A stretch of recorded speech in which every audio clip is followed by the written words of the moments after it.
And new at 5, we are demanding answers tonight. A concerned viewer came to NBC 15 News, as well as the mayor and city council, expressing great concern over the conditions at the Mobile City Animal Shelter. NBC 15's Nicole Fierro spent the day working to get inside the shelter to take a first-hand look.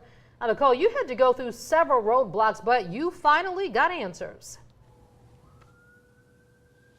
Kim and Greg, about 3 hours, 2 trips to the shelter and a trip to the mayor later. The police chief actually escorted us through the shelter himself to show us the conditions inside. Statements in this letter prompted us to head into the shelter at 10:45 this morning. Kennel workers throwing dog food on floors covered in feces and urine, a German shepherd cowering in fear, bleeding from the mouth and other areas, soaked in water.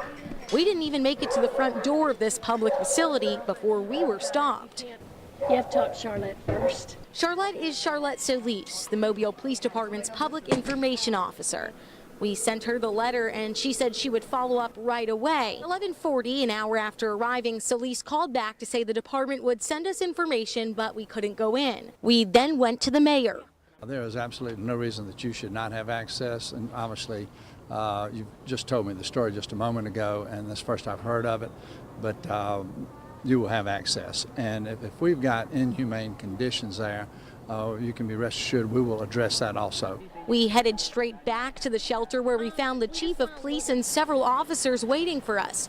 At 1:05, the chief escorted us through the facility. We saw freshly cleaned conditions, no food thrown in bowls or the kennel floor, and no feces or urine visible on floors. We're here 3 hours later. Was that time used to clean up or change the conditions that the person was complaining about yesterday? Well, I mean, if we're talking about yesterday, you have to think about overnight. Was that enough time for somebody to clean up? Or so the ideal is that we can come up with all types of scenarios that say that we were trying to buy time, but the reality of this, that shelter is clean because that's what our staff do on a daily basis.